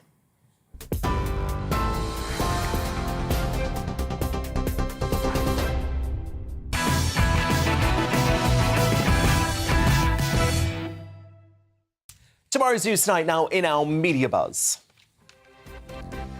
First look at the front pages, hot off the press, and hot being the operative word for the evening. The Metro warns us to get ready for the hottest day ever tomorrow, with temperatures set to beat the record 38.7 degrees set in 2019. Of course, didn't happen today, though, did it? The paper shares a picture of a copper giving a Queen's Guard soldier a sip of much-needed water during today's balmy weather. My goodness, I'm hot enough in here, so cannot imagine how that poor bloke feels. The Daily Star also carrying that picture of the parched Queen's Guard, asking Brits to spare a thought for uniformed folk like him as temperatures soar. And the Eye reveals Prince Charles is set to intervene in politics again by saying the UK's net zero commitments have, quote, never been more important, off the back of our balmy weather today. Oh my goodness, he just doesn't get it, does he? Not your job, Charles, not your job. My superstar panel back with me now, Daily Express columnist Carl Malone, star reporter at the Eye newspaper Benjamin Butterworth, and the political journalist John Sargent. Now, as the country buckles under a crippling cost of living crisis, tax is the number one issue at the forefront of the Tory leadership competition. And it exploded last night in that heated hour-long ITV debate that laid bare the stark economic divisions between Boris backstabber Rishi Sunak and current Foreign Secretary Liz Truss, who has stayed loyal to the PM. I'd love to stand here. I'd love to stand here and say, look, I'll cut this tax, that tax, and another tax, and it will all be OK. But you know what? It won't. There's a cost to these things, the cost of higher inflation, higher mortgage rates, eroded savings. And you know what? This something-for-nothing economics isn't conservative, it's socialism. Under your plans, we are predicted to have a recession because you have raised tax, it is cutting back on growth, it is preventing companies from investing, and it's taking money out of people's pockets. I heard, Penny, you on the TV this morning saying that you were going to scrap one of my rules, that the government shouldn't borrow for day-to-day spending. Now, look, it's one thing to borrow for long-term investment, but it's a whole other thing to put the day-to-day bills on the country's credit card, and we know how that ends. It's not just wrong, it's dangerous. And you know what? Even Jeremy Corbyn didn't suggest that we should go that far. The issue of tax and spending could clinch who becomes Prime Minister, with Fishy Rishi, who is responsible for the highest taxes in 70 years, insisting inflation must be brought under control before the government can cut taxes, while Liz has promised immediate tax cuts worth as much as £30 billion. Penny Mordaunt, on the other hand, is bizarrely keeping her hands close to her chest, declaring she will give Brits extra cost of living help but won't tell anyone what it is until the autumn budget, which surely defeats the purpose of this entire campaign. But with Sunak and Truss locking horns on the issue, how important is it for the next leaders to agree to a lower tax rate and immediate tax cuts, John Sargent? Because I feel like this is shaping up as the key issue of the campaign. It is the key issue, and of course, as always with issues like that, it gets extremely complicated. People long to simplify it, but we've got a period of economic uncertainty, which I certainly can't remember. People actually do not have any clear view as to where the economy will be in 3 months' time, let alone the whole of next year. Now, Rishi Sunak was stuck with that budget statement earlier on. We were on the programme together. And it was incoherent, it was a shambles. Taxes went up, some of them went up, some of them went down, some of them were then given back. So confusion reigned completely. One of the reasons, I suspect, why Boris had to go was because the feeling that no one's in charge of all this. But he says tax cuts are inflationary. But what about all of his giveaways? I mean, this doesn't make economic sense. No, it doesn't make economic sense because there are some taxes. It's all to do with what you believe. What you believe is the cause of inflation. Now, if you remember under Margaret Thatcher, it's all quite simple. Control the monetary supply. Control the money supply, and inflation will then keep down. So you look at every move and say, well, is it going to increase the money supply or is it going to reduce the money supply? But now people are not sure about that, partly because they couldn't measure the money supply. So I'm sorry to sound as if I just go from one gloomy prognostication to another, but you just think this is a very, very tricky moment. And I have to say, I like the idea of caution. Just say, don't say, let's do it immediately. Why? Because the timetable would be based upon this extraordinary election that's going on. not the state of the economy, but we based upon who wins this election. Then on the day that they take over, they announce a tax change. Well, that seems to be about the worst possible reason for doing anything. But Carol Malone, we have had a big state, high-tax Tory government. I actually believe it's really important for the next leader to say, no, maybe we did that for good reasons or whatever over COVID. We can argue about that another time. But I'm immediately going to return us on a path to low tax, because that's what the Conservative Party is meant to be about, Carol. Yes, it is, but you know, that's in normal times. We are not in normal times. We're just coming out of a global pandemic, and we have more billions to pay back than we would have had normally. It's interesting. I mean, I'm not an economist. I don't know whether what Liz Truss says is true, that not lowering taxes will choke off the economy. I don't know if that's true. But when you know, and I listen to Rishi where he says, if I could cut tax after tax, I would. And I wish I could tell you it would be OK. Now that makes sense to me, that caution is the watchword here. But it's interesting, there's a new, it's not a new, it's a leading think tank called the Centre for Economics and Business Research. It has come out today and said that even with the red-hot inflation we have now, it means the Treasury is set to have 60 billion more than it predicted to have by 2025. And what it's basically saying is that the Treasury will be awash with money, which will mean Rishi can give some tax giveaways. We can afford tax cuts. Yeah, but can I interrupt for a second there? Yes. This depends upon what else happens. The mistake is to imagine that it's a static analysis. Just analyse it now and you'll be right in 3 years' time. Very unlikely. What else is going to happen to inflation Benjamin, in the next 3 years? Where's the differentiation between the Conservatives and the Labour Party? No. If the Tories keep on being a high-stakes party. It doesn't mean to say you have to act in a crazy fashion whenever you feel like it to prove your sort of machismo, to prove you're a tough Tory. I know what I'll do. Let's do this straight away. No, you want to be sensible. Well, I think we have and then, to of do course, it straight you away, move actually, John. if you're a Tory. I think we have to do it straight away. I mean, when we're talking about hiking corporation tax. Well, Benjamin, you come in. Yeah, I mean, I think John's made some wise points that actually what's never good is to base this on the volatility of the politics that are going on, and they've been very volatile. But the problem is that some tax cuts could be inflationary because you have both problems on supply and demand. So £200 billion more in savings in this country now than there was before the pandemic, because there's a considerable chunk of society that got things like furlough, that wasn't spending any money and does have money to spend. Squirreled it away. So you're seeing things like hotels, restaurants, holidays being far more expensive than usual because there's demand, while on the other side there's lots of basics where we have a supply shortage. So you've got inflation coming from both sides. But you don't know how long that high demand will last. You don't. But what I would just say, is that the problem is that ultimately, when they're talking about tax cuts, and they've announced about 300, between the full 11 at the start, about £360 billion of cuts or expenditure. Right. So it's farcical.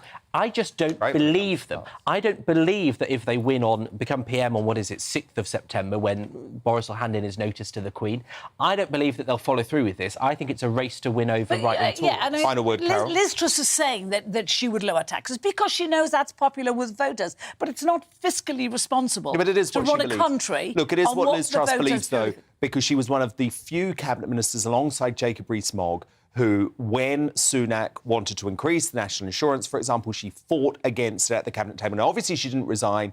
There's collective cabinet responsibility. I would argue she was in a very important job, given she was overseeing our efforts when it came to the Ukraine war as Foreign Secretary. But she does believe in low tax. She is a low-tax Tory. But the Tories do believe, but sometimes circumstances make that not possible. Well, I'm struggling to believe that Sunak believes in low tax. Now, some breaking news. In the last few minutes, the government has won its no-confidence vote in Parliament by 349 votes to 238. It was called by the government after an earlier attempt by Labour, despite Boris Johnson resigning and the ongoing Tory leadership contest. What a waste of time. What a waste of parliamentary time. On with the media bells now. Not so long ago, she was at risk of being out of a job thanks to her beer and curry night during lockdown. Now Labour deputy Angela Rayner has not just one job, but two, after making her debut as a DJ on LBC this morning. Now, this may come as a shock to many of you, seeing as she's been so against MPs taking second jobs. Remember this? Well, they think we're all on the take. And that's not true. Many MPs want to do their best by their constituents, and the Prime Minister's just made it, undermined all of that. And I don't want people to think that MPs are in there for a second job or to feather their own nest. Oh no, Angela, having your own show on a national radio station isn't feathering your own nest. Not at all. I had a listen today. I could stomach about half an hour, and while she was charming, I will give her that. Was she? There was certainly no political balance. I mean, it's hard to be diplomatic with the situation. Boris Johnson partying yesterday, quite frankly, he should be right out of number 10, having nothing to do with government at all. I mean, he's proven himself to be a liar, and, the amount of money that they busted on giving contracts in COVID to their mates was just, it is sleaze and scandal. It's just like the worst thing ever. Now, it's not the only occasion in the past few days in which Labour has lost all perspective about real atrocities in this world. Yesterday, party leader Keir Starmer released an election video based around his recent trip to Germany with Shadow Foreign Secretary David Lammy, set against the backdrop of Berlin's Holocaust Memorial. Look. The Labour Party in the United Kingdom is ready for an election, ready to win an election, and ready to govern. Now, many have hit out at Starmer for that tasteless footage with the campaign against anti-Semitism, saying there was a long-standing convention of politicians avoiding using the memorial to promote themselves, exploiting the tragedy of the Holocaust for your own political gain. Just grim. John Sergeant, Benjamin Butterworth, Carol Malone do stand by, because coming up, as scaremongering about the sunny weather runs wife, forcing the UK back into a de facto lockdown today, has the heatwave proven that our sort of British stiff upper lip is now dead? We'll debate that in the media buzz at 10:30 and scrutinise tomorrow's newspaper coverage of the rising temperatures. But first, as her stance on self-ID is called into question and she comes under fire for meeting with a controversial Muslim group boycotted by the government, is former frontrunner Penny Mordaunt's leadership campaign now in tatters? Columnist and best-selling author Lionel Shriver analyses next.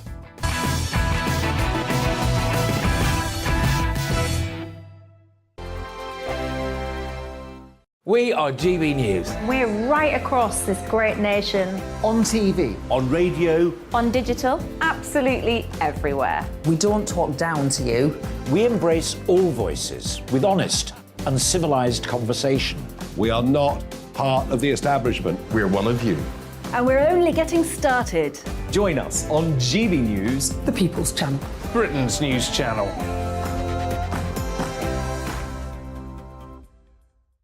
Hi there, it's Stephen and Anne.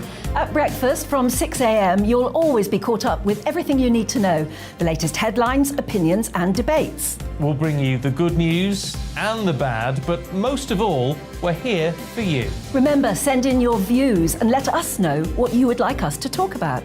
That's because we're your news channel. And every morning at 6 a.m, it's breakfast on GB News.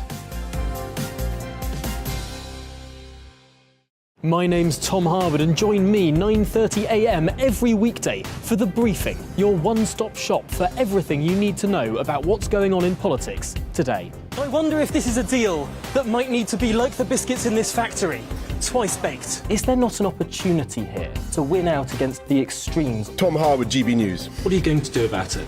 Things should have been done differently, and they certainly are being done differently. Don't miss it. The Briefing with me, Tom Harwood, 9:30 Monday to Friday on GB News. Where would you like to go? Just take me to the studio, please, mate. You know where you're going. I've got a show to do. Friday Night Feast on GB News, 7 p.m. And it's like nothing you've ever seen before. We take a different angle on the week's biggest news stories. The viewers and listeners set me some absolutely mad challenges to do. We tried to rehome a rescue dog. And yes, there's some other wacky stuff in there as well. I feel like I could take on the world. Well, that's that. Friday Night Feast with me, Patrick Christie's, every Friday, 7 till 9 p.m. on GB News. Be there.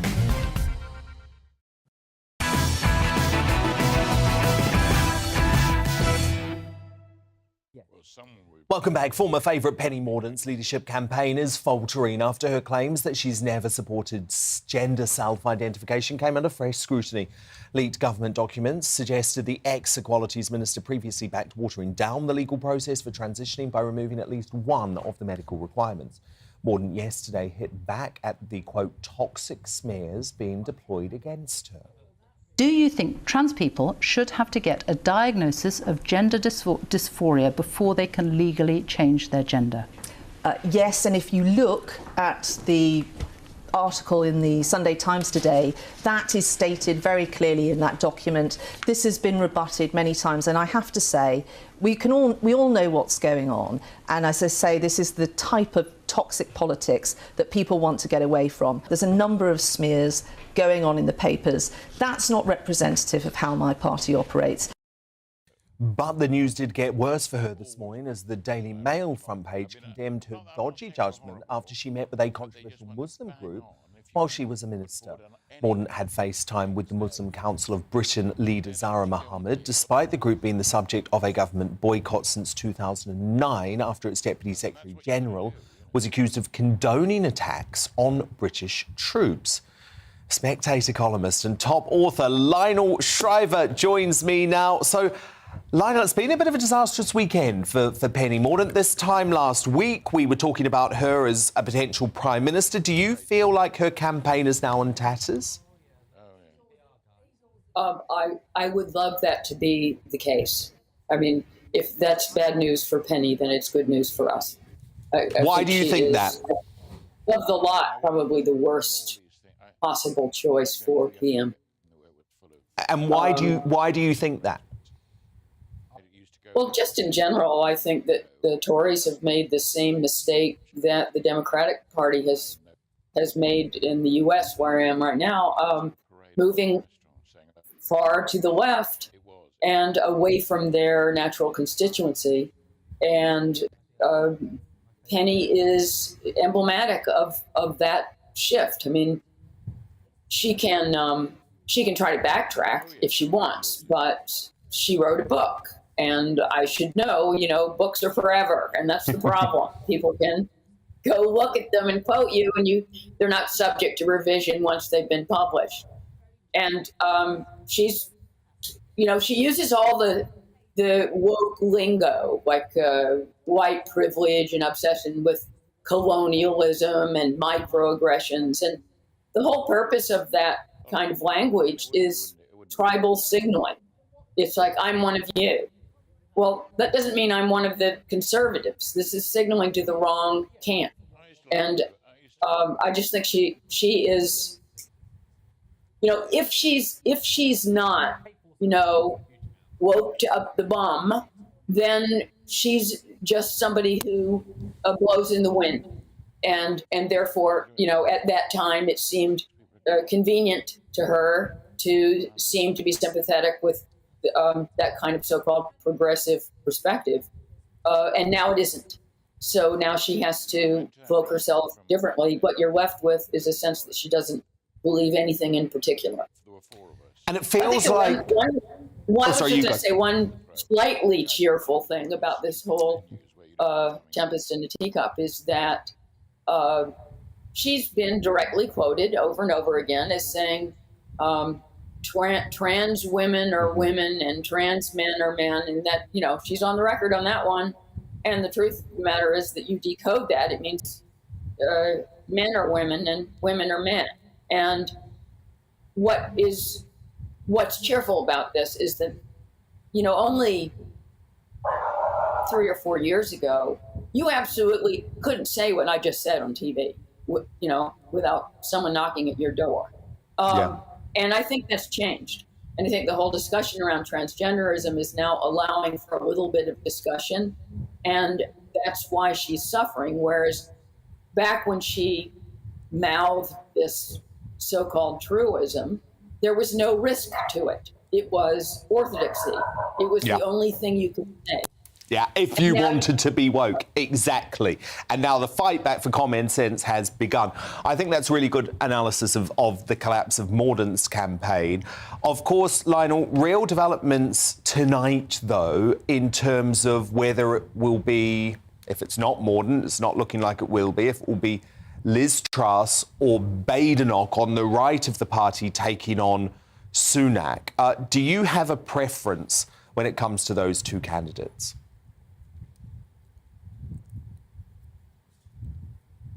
I can't stand any of them, but and I think A lot of people are feeling that way, Lionel. Gives me a great deal in common with most of the country. Yeah. I find Kemi very appealing.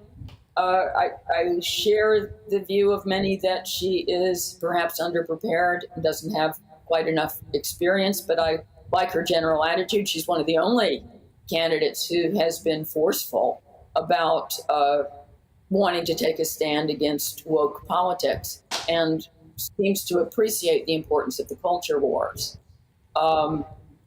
Truss is very wooden.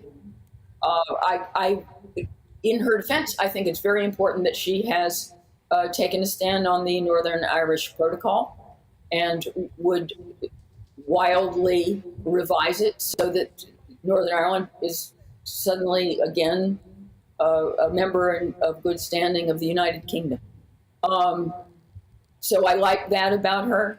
The truth of the matter is, I hate to say this, I think as a person, as a politician, and as an intellect, though I disagree with him enormously on a range of things, I think Sunak is probably the most capable. Yeah, you'll be... I mean, can't quite deal with the thought of him as Prime Minister right now, Lionel, I have to be honest. And I don't think the Tory membership will vote for him after the way he backstabbed Boris. I don't think that with any of these leaders, aside possibly from Kemi, that's as she describes herself, she's a wild card. So that's completely unpredictable. But I would say with both Truss and Rishi, they wouldn't win in 24. Not from perspective, not from right now. Which does need to be a consideration for the party, of course, and it's worrying times. Your analysis spot on as ever. Spectator columnist, best-selling author Lionel Shriver. Thank you so much, Lionel. But coming up, has the Telford child abuse scandal proven that political correctness is the biggest barrier to justice for grooming gang victims? Spiked Online editor Tom Slater uncancelled on this very important subject at 10:40. But next, as the nation's establishment and media try to scaremonger about the heatwave, is the British stiff upper lip dead? My superstar panel and I will debate next in the Media Buzz.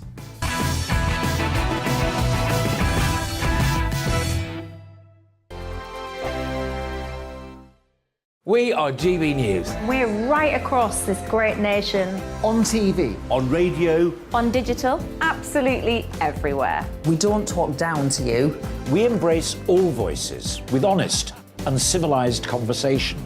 We are not part of the establishment. We're one of you. And we're only getting started. Join us on GB News, the People's Channel, Britain's news channel.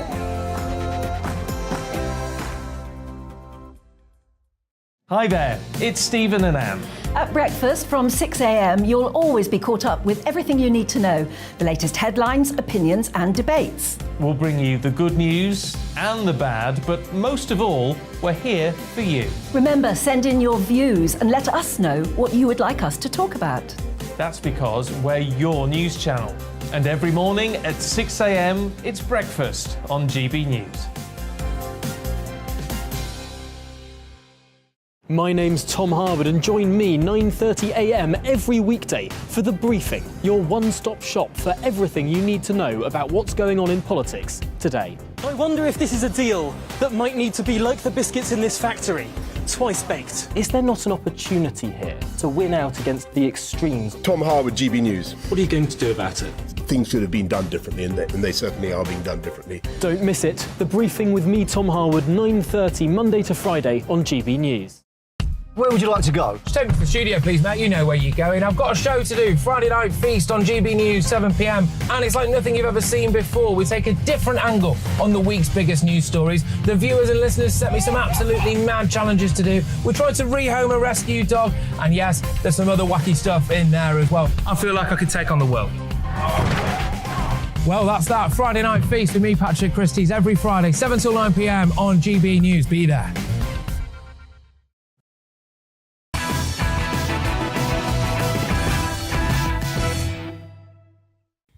Let's return to tomorrow's news tonight now on our Media Buzz. Lots of front pages in. The Daily Telegraph warns us it's going to get hotter, while also covering that unwelcome intervention from Prince Charles, who says the, quote, alarming heat we've seen today and a brace for tomorrow has confirmed his climate fears. I just want to say to him, 1976. The Guardian leads on Boris Johnson being accused of checking out early from his role as PM after missing a Cobra meeting on the weather. I'm actually delighted. He thought, you know what, I can leave this one to Kit Malthouse, it's fine. The Independent leads with a High Court judge ruling that the government has failed to outline how it will achieve its net zero strategy. Apparently, the proposals for meeting the target were too vague for it to claim it was able to meet its promise. It also shows a photo of a wildfire which occurred near Chesterfield. The Times splashes on this fascinating Tory leadership race we've been covering all night. They say it's been thrown wide open after Penny Mordaunt's momentum stalled in tonight's latest round of votes.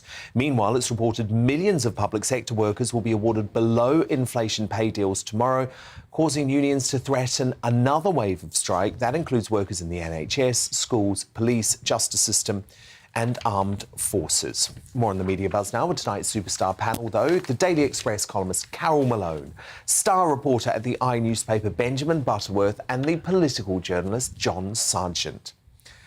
I don't know about you, but I was struck with a disturbing sense of déjà vu today. Silent streets, empty train garages, deserted shops. It actually, in London at least, where I am, felt like being in the dark days of lockdown. All over, a bit of sun.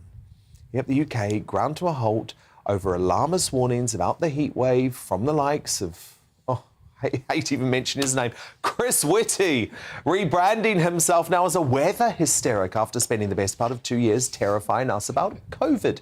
And the MSM, who went into overdrive, warning of thousands of excess deaths over the next 2 days, were at it as well. Look at this. Normal, everyday life has had its challenges today. In central London, some still braved an open-top bus tour. The heat is dangerous. A level 4 heat health emergency has been declared, meaning that even those who are fit and healthy are in danger. Schools closed, runways melting, rail lines buckling as Britain bakes in the heat wave. And it really just isn't worth the risk of taking them outside. Yeah, real concerns. Got my trusty thermometer here, 32 degrees it's telling me at the moment. It feels really hot. I genuinely didn't think in my forecasting career over the next 20 years, even then I'll be predicting these temperatures. So when people are saying, this is just summer, we should get out and enjoy it, this is not the kind of weather to get out and enjoy. Let's panic then! It's worth noting that today's hottest temperature of 38.1 degrees recorded in the village of Santon Downham in Suffolk is lower than the record high of 38.7 degrees logged in 2019. But of course that was before the pandemic, so nobody panicked. Temperatures are tipped to reach 41 degrees tomorrow, but even so, what the situation calls for, I think, is a bit of Churchill-like swashbuckling motivation from our Conservative political leaders.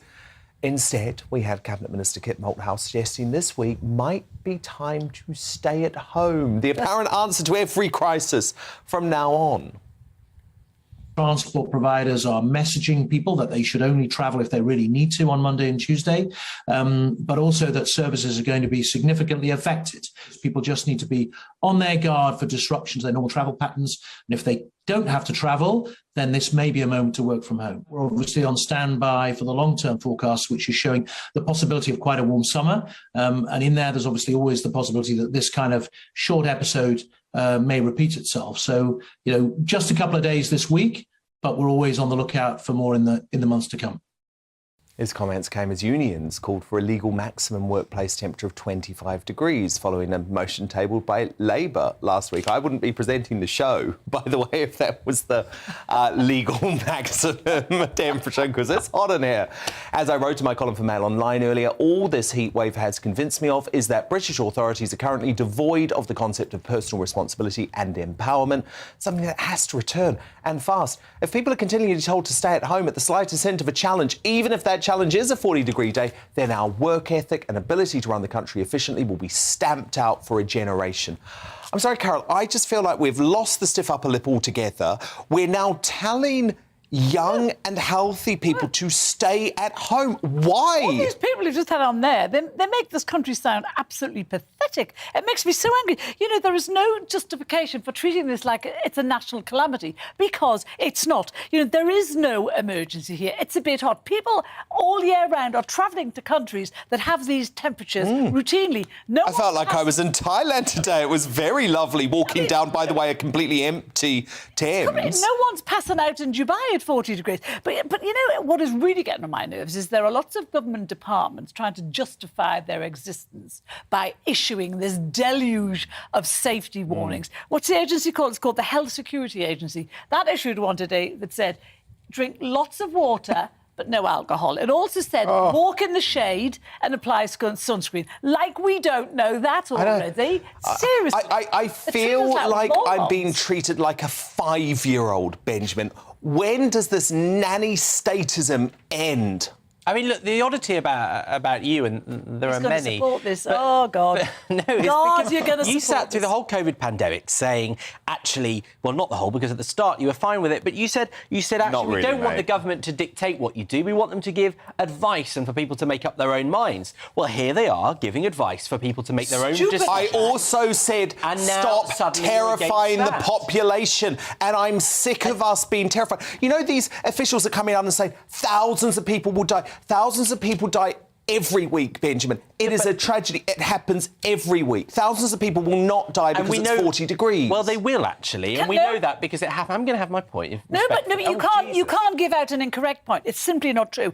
It's between 2000 and 2019. Here's a stat for you. Do your research. I'll give you some back, trust me. The average people who die a year in this country with heat is 800. The average people, the real danger is the cold in the winter. Yeah. So thousands will not die. Thousands will not die. What we know is that when you're talking about this as though it's a normal situation, as though we should just cope with it, in your monologue opening, you said, oh, what about 1976? And I've heard this from a lot of 16 days of over 30 degrees in 76. Have made this argument. Well, in 1976, the highest temperature during those, I think it was 15 days, but the highest temperature was 35 degrees. Should it not scare us and alarm us that in 45 years, the highest temperature this country has ever seen has risen by 6 degrees on what's forecast tomorrow? Hold on. Johnny, are you terrified about this? I'm terrified by this sort of crazy use of mathematics to prove any damn silly point. No, it's not. You can't just compare one thing like that and then say it's gone up 3 degrees. For goodness' sake. 6 degrees. Or 6 degrees. But I mean, really, 76 I lived through. I knew it perfectly well. Were you living in 76? I think my dad was barely born. Exactly. There we are. So I think shy away from 76. It was different. It went on a very long time.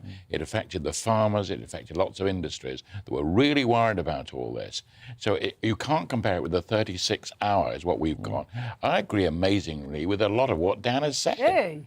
No, I mean... It doesn't happen often. I love it. And the idea that you say, oh, stay at home as a default position... Yeah.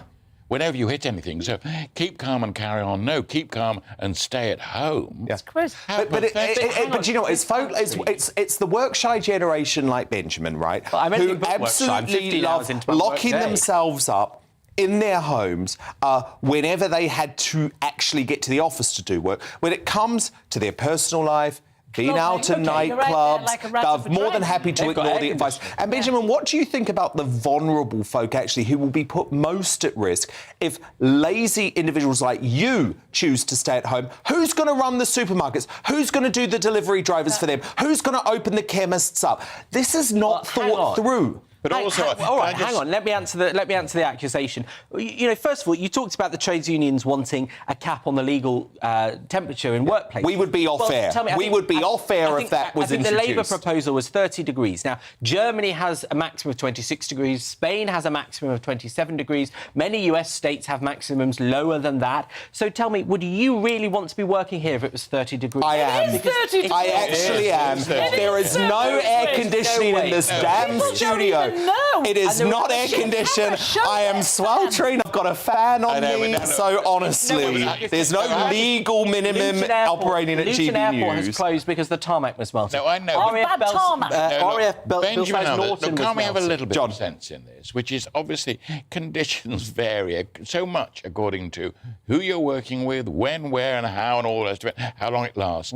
I went to a supermarket this morning, said to the lady the woman on the cash till, and I said, "You've got it made, haven't you, today?" And she said, "Yes, wonderful, isn't it?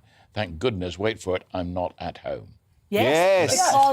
Because of course, if you do you know what? I would love an air-conditioned you workplace, haven't actually, so that I could feel that way. No, because if you're saying there should be a maximum temperature at work, then that has no effect on someone in an air-conditioned supermarket. What it says is that everybody should be working somewhere that isn't impractical. What about builders? Look, you want this country to grind to a halt. You love it, you embrace it, you want chaos and carnage at any sort of event. Tory. You're talking about Okay, good. I know what this is about now. You want a summer of discontent. You and your ilk, you want permanent strikes. Now, this is what it's about. Yes. This is what this is about, isn't to it? destroy the country, Benjamin. And you want people to drop dead because it's so hot when they could be working better. Do you know what? I want an end to that as despicable sort of scaremongering, because you know what? I had it up to here over COVID and I called it out, and I would call it out again when it comes to this sort of extremism coming from zealots like you. Because thousands of people will not die because it's got to 40 degrees. I tell you what, it's hotter than the Sahara here, so I'll wait to see you hosting this show from the Sahara also, next week. If you're that passionate about working such hot temperatures, believe me, I await the Sahara. it's like the Sahara Desert in this damn studio, and I turned up, okay? I turned up. If you cry, Benjamin, if you cry wolf too often, yes, you start distrusting the newspapers, the media, and everything. That's what they've got to be careful of. We can't be told. Well, I do just trust them all now. Speaking of people, whom I distrust, Prince Harry back at it again today. Earlier, the Duke of Woke gave a keynote address to the UN in celebration of Nelson Mandela Day. What was supposed to be a reflection on the legacy of the former South African leader and humanitarian icon turned rather into a woke lecture by the Prince, and even saw him wade into American politics with a dig seemingly aimed at the US Supreme Court over Roe v. Wade and his enemies in the media for, quote, weaponising lies and disinformation at the expense of the many. Oh, he's at it again, look. How many of us feel battered, helpless, in the face of the seemingly endless stream of disasters and devastation? I understand. This has been a painful year in a painful decade. We're living through a pandemic that continues to ravage communities in every corner of the globe. Climate change wreaking havoc on our planet, with the most vulnerable suffering most of all. The few weaponizing lies and disinformation at the expense of the many. And from the horrific war in Ukraine to the rolling back of constitutional rights here in the United States, we are witnessing a global assault on democracy and freedom, the cause of Mandela's life. He also pushed his extreme eco-agenda despite being a major user of private jets. As we sit here today, our world is on fire, again. And these historic weather events are no longer historic. More and more, they are part of our daily lives. And this crisis will only grow worse unless our leaders lead. Unless the countries represented by the seats in this hallowed hall make the decisions, the daring, transformative decisions that our world needs to save humanity. These decisions may not fit with the agendas of every political party.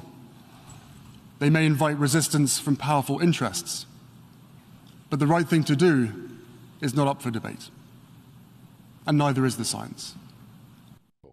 Now, Harry's latest jibe at American politicians came after Meghan told Vogue that her so-called feminist husband had a guttural reaction to the overturning of the abortion laws last month, and with Meghan having reportedly set her sights on a White House move in the next few years, expect the unnecessary political meddling to increase.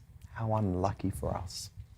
Carol Malone, Benjamin Butterworth, John Sargent. Do stand by, because coming up, will the man exposing the secrets of the aforementioned Duke of Woke be crowned today's greatest Briton? My panel reveal their nominations, and I'll choose my winner soon. But first, is the fear of being called racist the biggest barrier to justice for grooming gang victims? Spiked Online editor Tom Slater is uncancelled next. First, though, quick look at what's coming up tomorrow. Coming up on Dan Wootton tonight, as the Tory leadership candidates are whittled down to the final three, would you choose any of the would-be occupants of number 10 over Boris? I'll get your verdict and grill my lineup of political superstars. Plus, there's opinion galore from Nigel Farage and Darren Grimes. And I'll break down the latest headlines with my superstar panel. Former Daily Star editor and current columnist Dawn Neeson, commentator Reverend Calvin Robinson, and author and journalist Rebecca Reed. That's Dan Wootton tonight, Monday to Thursday from 9 p.m. till 11 p.m. on GB News. But it's time now for Uncancelled. And this is where Britain's top commentators speak out on controversial issues without the fear of the cancel culture sweeping the rest of the media. And if there's one damning example of how political correctness is a stain on this nation's soul, it's the outrageous and tragic grooming gang scandals that have ravaged northern communities. The most recent and unfathomable revelations came from the Telford Child Sex Inquiry report last week, which concluded more than 1,000 young girls were targeted in campaigns of rape and sexual abuse at the hands of mostly British Pakistani men, spanning decades. It's a familiar story seen across the country. Rotherham, Rochdale, Aylesbury, Oxford, Derby, Halifax, the list goes on. But sadly, it wasn't just the vile and sustained abuse of young working-class white girls ignored by the authorities meant to protect them that has caused so much outrage and hurt. Writing in a column drawing attention to the, quote, moral depravity of treating cases like this with kid gloves, Spiked Online editor Tom Slater states there has been a conspiracy of silence when it comes to Pakistani Muslim grooming gangs. This tragedy has played out time and time again. Cowardly authorities prizing political correctness over protecting the most vulnerable have ignored the evil on their doorstep for fear of being accused of racism or fueling tension. While the Tory leadership contest and the heatwave means the story has been often overlooked by the MSM, I'm ensuring it won't be here, and I'm delighted to say that Tom Slater joins me now. Tom, has this scandal proved that political correctness is the biggest barrier to justice for grooming gang victims? It definitely has. I mean, we've seen this story play out time and time again. First, you have the kind of industrial scale barbarism of these grooming gangs. As you were saying, 1,000 girls believed to have been abused, raped, gang raped, trafficked in this one West Midlands town since the 1980s up until today. But then, as we saw in Rotherham, as we saw in towns across England and across Britain, there was also these condemnations of the authorities and the police and local council for effectively turning a blind eye to the rape of children for fear of being called racist. There's various points in this report that points that out. As way back as the 1990s, teachers concerned about raising this issue when they saw examples of it. Even higher ups in the council in the mid-2000s saying that they were concerned that they could spark a race riot if this was properly investigated. And what we essentially see here is, again, trying to avoid slings and arrows, avoid accusations of racism, and as a result of that, abandoning the most vulnerable people in society imaginable to the most unimaginable abuse. So I think it's definitely confirmed that political correctness is really at the heart of this horror and how it was allowed to go on for so long. Absolutely, and this is why we need to stamp out the woke agenda. I think this is why when we see in the Tory leadership contest people try to dismiss woke as being something unsubstantial. It's not. It's at the heart of why a scandal like this was covered up for so long. I think that's exactly right. I mean, this is essentially a kind of something that kick-started off before we had the word woke. You know, political correctness is the phrase that comes on, but it's essentially in the same lineage. It's the idea that you have to silence certain uncomfortable truths because that's better, because in some way that's kind of morally superior than dealing with what might be a very grim situation. And again, I think it survives off of a really low view of everyone involved. This idea that you cannot, for instance, tackle a particular issue in a particular community that many Muslim community leaders have actually raised and talked about, that you will instantly turn those people away from the authorities, that you will spark some kind of race riot. And on the flip side, there's this concern that if you talk about this issue openly, you're going to fuel the far right. For a very long time, the far right were the only people talking about this. And it was the flip side that turned out to be true. The more there was silence on this particular issue, the more only the extremists were going to talk about it. And so I think any kind of claim that political correctness is the worthy response to difficult issues in society has been exploded by this case and many others. The media haven't liked covering it, though, Tom. I mean, they've done the bare minimum, haven't they? Especially the broadcast MSM. Well, that's what's so strange about it, because we have heard about these stories. They have been reported. You know, national newspapers have sparked some of these investigations. I mean, the Telford report actually began in 2018 because of the Sunday Mirror. They're the ones who first... Huge credit to the Sunday Mirror for this story. Definitely. Because it was derided at the time. Dismissed by the authorities. But what's strange is that it never really properly kind of impacts on the narrative, does it? We never have a proper conversation about it. Heads never roll in the same way that they do with often much more minor scandals that we might find ourselves talking about. And that's the disparity we can't get over. We know about these cases now, even though it took a long time for them to come to the surface, and yet nothing ever happens because we're still somehow too delicate, almost, it feels like, to talk about these difficult subjects. You are so right. Tom Slater, thank you for drawing attention to it and for being uncancelled with us tonight. That's the editor of Spiked Online. Time now to reveal today's Greatest Britain and Union Jackass. My superstar panel return. Carol Malone, who's your Greatest Britain tonight? OK, we've just been talking about not him, Harry, but my Greatest Britain is Tom Bower, who was writing an explosive new book about Harry and Meghan. He tells the story, and it's been in the papers today, about how when Harry invited 16 of his closest Eton friends to a party at Sandringham, Meghan took all of them on over their views about everything, bollocked them all. Anyway, and afterwards they all texted each other and said, be careful, I don't swear. They said, oh, my God, what about her? Harry must be effing nuts. Well, he kind of was, wasn't he? But anyway... And all of those friends, he's no longer friends with. Because she doesn't want them. She's cleared them all out. Benjamin Butterworth, your Greatest Britain nominee. Mine is a man called Alan Watkinson, who was Mo Farah's school teacher. And if you saw the documentary last week, he revealed that he was brought into this country as a child slave. And that man was the person that little Mo, as a kid, trusted to tell for the first time. He rescued a young Mo Farah from the slave family, and then he helped him to pursue his athletics career. Not only that, but he kept Mo's secret for 30 years until he decided to share it last week. And that teacher, I was just gobsmacked by what a decent person he was. Truly the definition of Greatest Britain. John Sargent, your GB.